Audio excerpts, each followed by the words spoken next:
This is my compost pile, and now we have mystery vines wanting to grow. It's going to be fun to figure out what they are.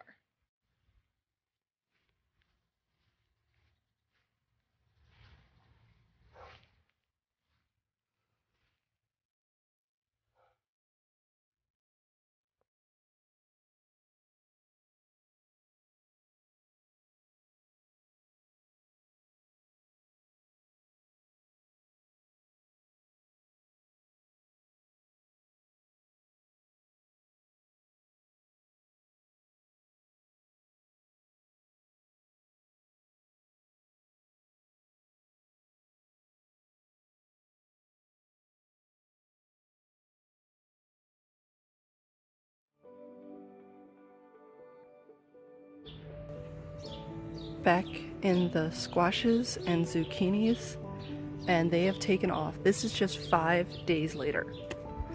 So we have a full-size squash right here, yellow squash. Another full-size squash right here. 5 days ago, I actually pulled out one that was a little bit bigger than both of them. But the zucchinis are what have taken off. We have 1, 2, 3, 4, and 5 under number 4 that I showed you. I am so excited. I'll be picking all of these very soon. My other acorn squash, actually that might be my spaghetti squash. My acorn squash is taking a little bit longer, but we have what I assume is my spaghetti squash.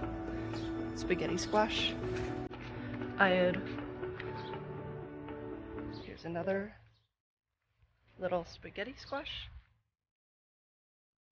So let's harvest some of these.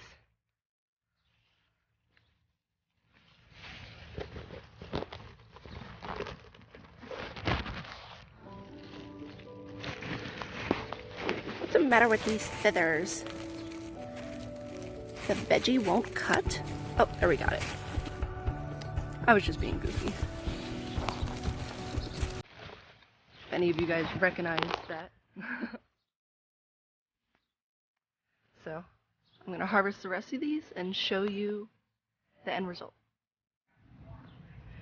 GreenBee Explorer, and this is my veggie garden a week later. It has taken off. Everything has grown at least a third of its size now. That's one of my tomatoes fighting with my hibiscus, so we'll see who wins that fight. More tomatoes. That is actually a tomato that planted itself from last year. Another tomato. We have 4 tomatoes back there. Some more flowers. Flowers and tomatoes. Here are my peppers. My peppers are struggling a little bit. They probably need more nutrients in the soil, so I'll definitely make sure to work on that. Another tomato that planted itself. More flowers, my indigo, and here is all the vines. So we have our ground veggies. So in the very back is our acorn squash, then spaghetti squash. Here is the zucchini. Might be able to see one in there. And the yellow squash. My poor sugar snaps are getting clobbered, so we'll see how they do. Cucumbers, pickling cucumbers, and regular cucumbers with tomatoes that also planted themselves. We might pull up those tomatoes and take those away. But what's exciting is earlier I showed you with my yellow squash that we had a few babies happening. I think it was like 7 total. And out of those 7, we have 1, 2 that survived. We'll go over here, take another step, go to this side. We have a big guy, 3, 4, so about 4 out of the 7 that are doing really well. And this is what happened to a few of them. What happened was, as they were growing, they got pushed into the ground, which caused it to rot before it was ready. There's another one that just didn't survive in the back, but we have a good one just to the right of it. GreenBee Explorer here, and this is the other side of my garden. This is my perennial garden. This is 1 week later, and we'll see how everything has grown and taken off.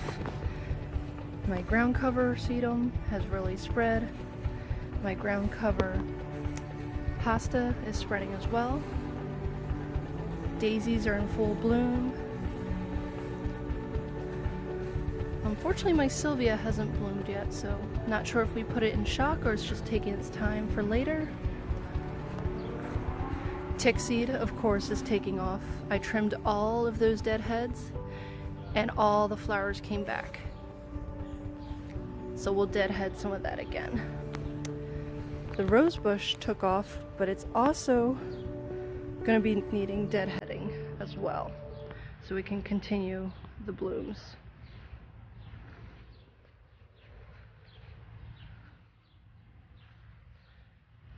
Here's my hydrangea. It's getting a little bigger.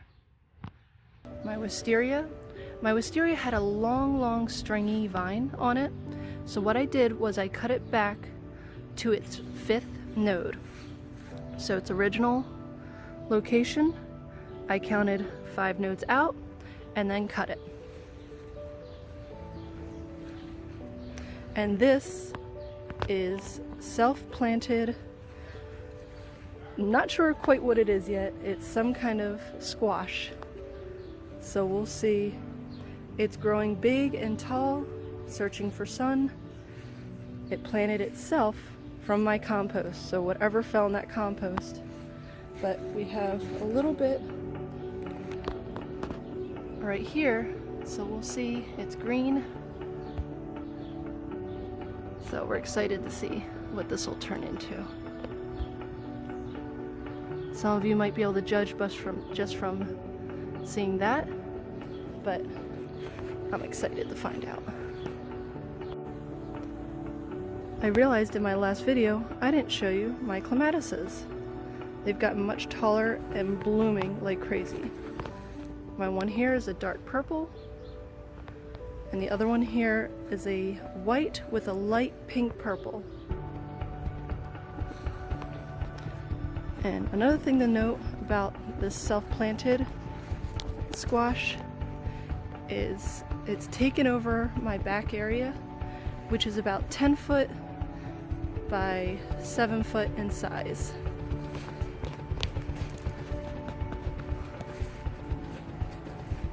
We can go all the way to the back here just to see how much it has grown. The last thing I had to do was actually roll out this fencing here to just prevent it from going into my actual perennial area. Rescue my wisteria here and my other plants. So keep having to weave that in the fence to keep it from invading.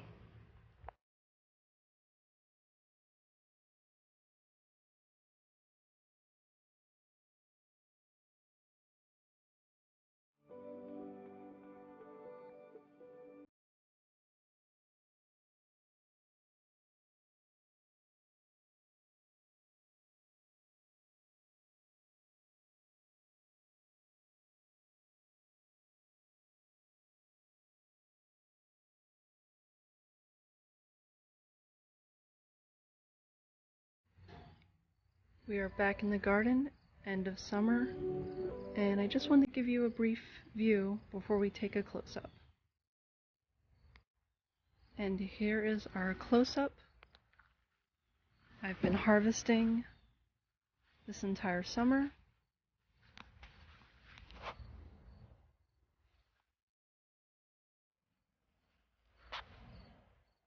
Hibiscus.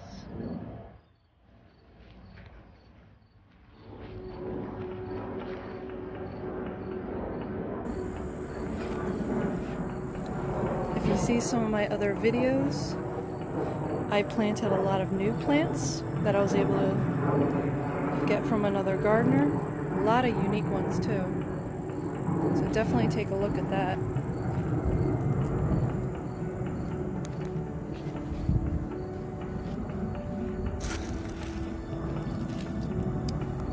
My indigo has a acorn squash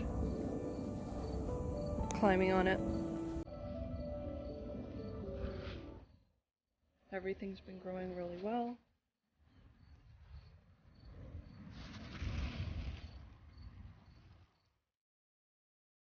End of summer, and here's my garden next to my garage.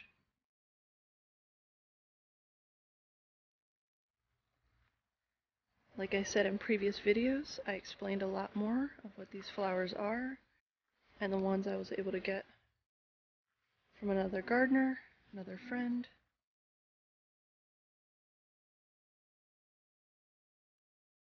Roses reblooming again. My foxglove came out. Hosta is blooming.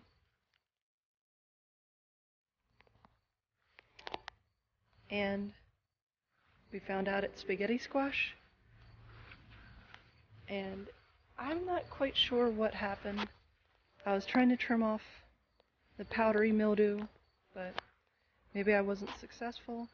But it's still producing a lot of vegetables. Right there, go around, right here. Again, here's another. Still producing. Oh, that yellow one looks good.